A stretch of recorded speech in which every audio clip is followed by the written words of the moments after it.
Now, welcome back to the next episode of our Flex Abilities. We out here with people that are just killing the game, you know, on or off the court, on or off the field, on or off the stage. And we came across another page, and my man out here, Seth Warfield. Seth, why don't you go ahead and give him a little introduction about your past, your present, your future. We can go ahead and chop it up a little bit. Thank you for stopping by, my man.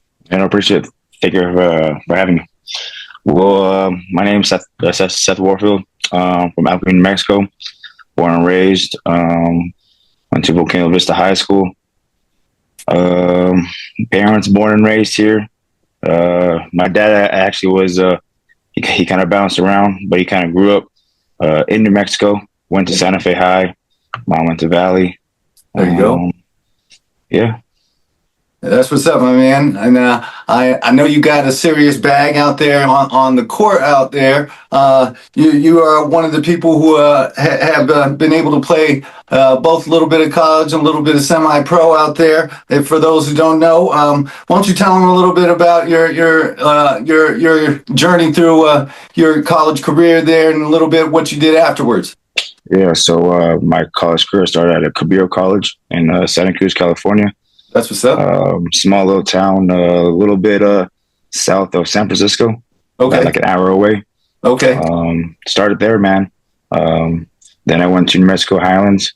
There we go. Redshirted my first year there, and then played 2 years there, and then finished my last year actually there at Northern New Mexico College in Espanola. So I finished my collegiate career there, and then was fortunate to know a couple of guys on the New Mexico BullSnakes, and so I hit up Lamarinia, and he put me on to the owner, and so I got a tryout. I guess not a tryout, but mostly like a scrimmage. Okay. So I went to go play the team that was currently playing at that time, the roster. Yeah, and they put together a bunch of local guys. And that's how I got picked up from there. And then there was one stint. There was a year for New Mexico Blue Tails. I'm not sure if you knew about that. No. But that's what's up.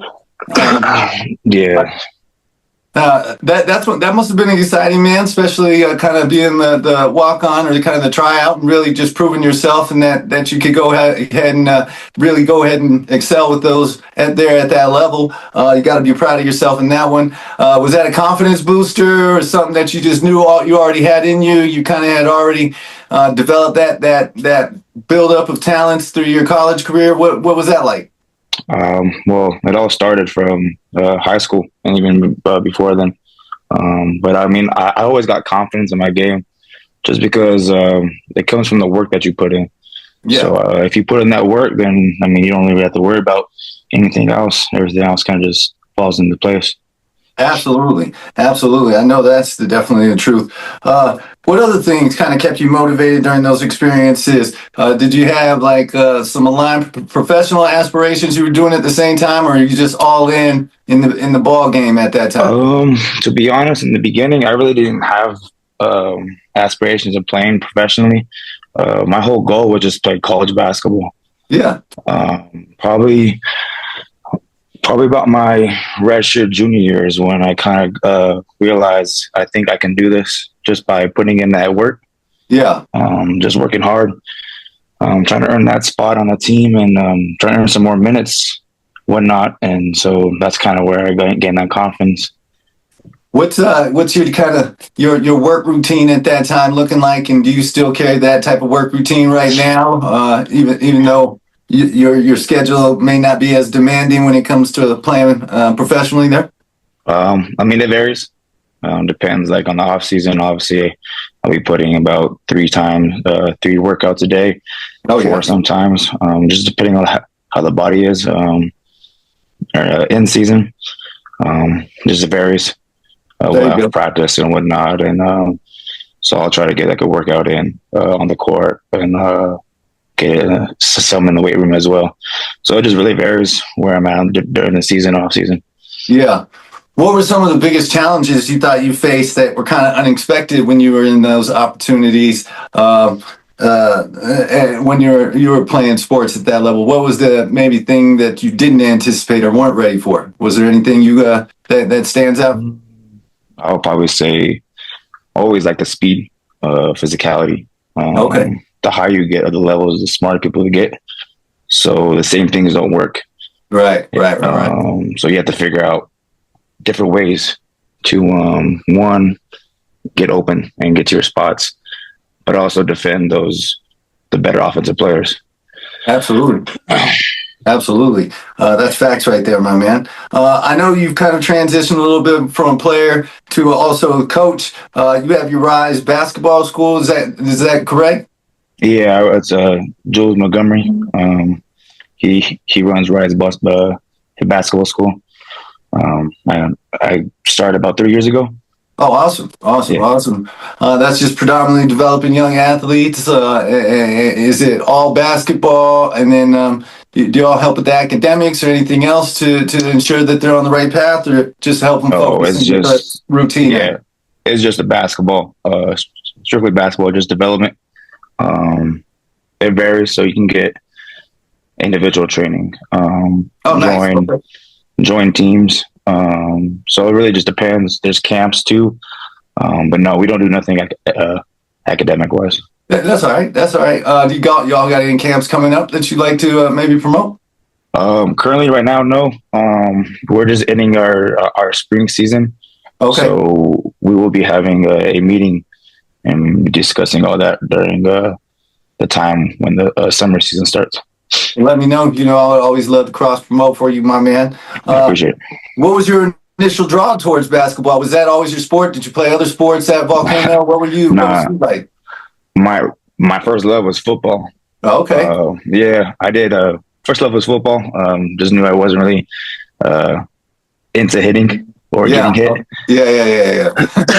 But people don't know I was a pretty good, decent track runner and cross country runner. Okay, there you go. I did that when I was younger, so that's where I get my stamina from. Is just running track and doing cross country. And but yeah, basketball didn't come until 6th grade. Okay. Yeah, I didn't start playing serious until 6th grade. I was kind of a late bloomer, you would say. Yeah. That's what's up. Do you remember a moment in your playing career that kind of influence you to be like, all right, I think I can not only continue doing what I want to do, but maybe start transitioning my skills to the younger ones here? How did you maybe start to saying, I want to coach and give back too? Just to give back to my community. Yeah, for things sure. that I didn't get when I was growing up. Facts. Just coaching wise. I mean, I grew up pretty good.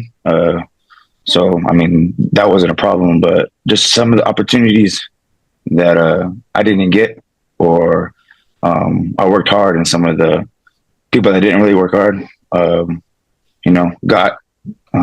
So just trying to give back pretty much just to my community and whatnot. I feel you. I feel that, man. That's flexing on the community. That's the flexibility right there, man. It's all about really trying to make something for our youth and the people that are around us. I mean, I coach flag football, and then my son is involved in all kinds of sports. I'm trying to just keep him off the streets, man. These streets are crazy out here, especially in Albuquerque. You know what it's like. Fact, yeah, especially Albuquerque, man. I just want them to be able to grow up and have the opportunity to do something with their life, even if it's not sports related, but they just getting on the wrong path too early out here. So who's one of your favorite coaches out there that you admire your coaching style and game after? Do you have any go-to coaches that you keep in your bag as some of your idols that you kind of repeating your lines back and maybe emulating your style after? You know what? It's crazy that you say that, is that I didn't have like the best relationship, but like on the court, we kind of understood each other. Okay. Was my junior college coach. Okay. Very smart, like really old school in his ways. Yeah. But very knowledgeable, So I used like a lot of his drills, a lot of his philosophy, a lot of his words that he would tell me. And just as a team in general, kind of give back to what the kids that I coach now. There you go. No, that makes absolute sense. I mean, you got to soak up that wisdom from somewhere and then pass it back. That's the whole point of getting that wisdom. What would you say defines a good player and defines a great player? What separates the two? Discipline. Absolutely. Discipline. Yeah, because people think it's like motivation or whatnot, like work ethic. Yeah, I argue with on that. But discipline, if you don't have discipline, and do the right things on a daily basis, even though if you don't want to do it, you're sick or whatnot, you're sore, just getting it done. Even if you're going through the motions or whatnot, if you're doing the work and you have the right intentions, then I think discipline is the key factor. Absolutely. Absolutely. No, I think that's super important. I think that also comes straight along with the attitude too.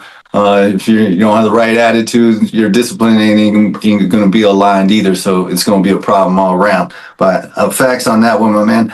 I got a question. It's going to seem a little different, but so like I said, I try to coach a little bit. My son's involved in the sports. My Instagram timeline is full of like 1,000 little tips and tricks and drills that I should be doing with my little man. You're a coach who's actually in the game, in the trenches. How do you stay up to date, and how do you separate the fluff from the facts? Just the fundamentals, man. Putting in that work. At the end of the day, if you put in that work, it's going to show. It may not show today, tomorrow, next week, next month, but it's going to show one day. And if you're doing the right work, not just getting in the gym or just throwing shots up, BSing, but actually putting in that time and actually putting in that real work, that's what's going to show. Absolutely, my man. Absolutely. So looking ahead, and you got any future aspirations for your coaching career, for Rise Basketball? What's next on deck? Where can we see you at on the future? I want to be a high school coach. I really don't do this for the money. So right now I don't really see myself coaching in a college career, but I mean, you never say never. Right. But I want to get back to the youth, that's Absolutely. where it starts from. Yeah. To the future. So, I mean, if we do them, teach them the right ways and teach them our mistakes. Yeah. Try to learn from our mistakes and whatnot. And, but I want to be a high school coach one day and go from there. That's what's up, my man. Well, I think it's definitely in the horizon there for you. I mean, sounds like you got the definitely right mindset. You want to give back to the community for all the right reasons, and you got the experience to give back with the bag. I mean, you could talk about, I've already did this, now let me show you how to get there. I know you're a busy man, my man. I really appreciate your time. Like I said, if you got any of the future events that you want to cross-promote, stop back by and say hi. But I know you got to get back to doing what you're doing. I really appreciate it. And thanks again. Seth Warfield out there killing the game. Rise School. Go ahead and rise those athletics as well with my man out there. Thank you, my man. You have a great night. I appreciate you, man. Thank you.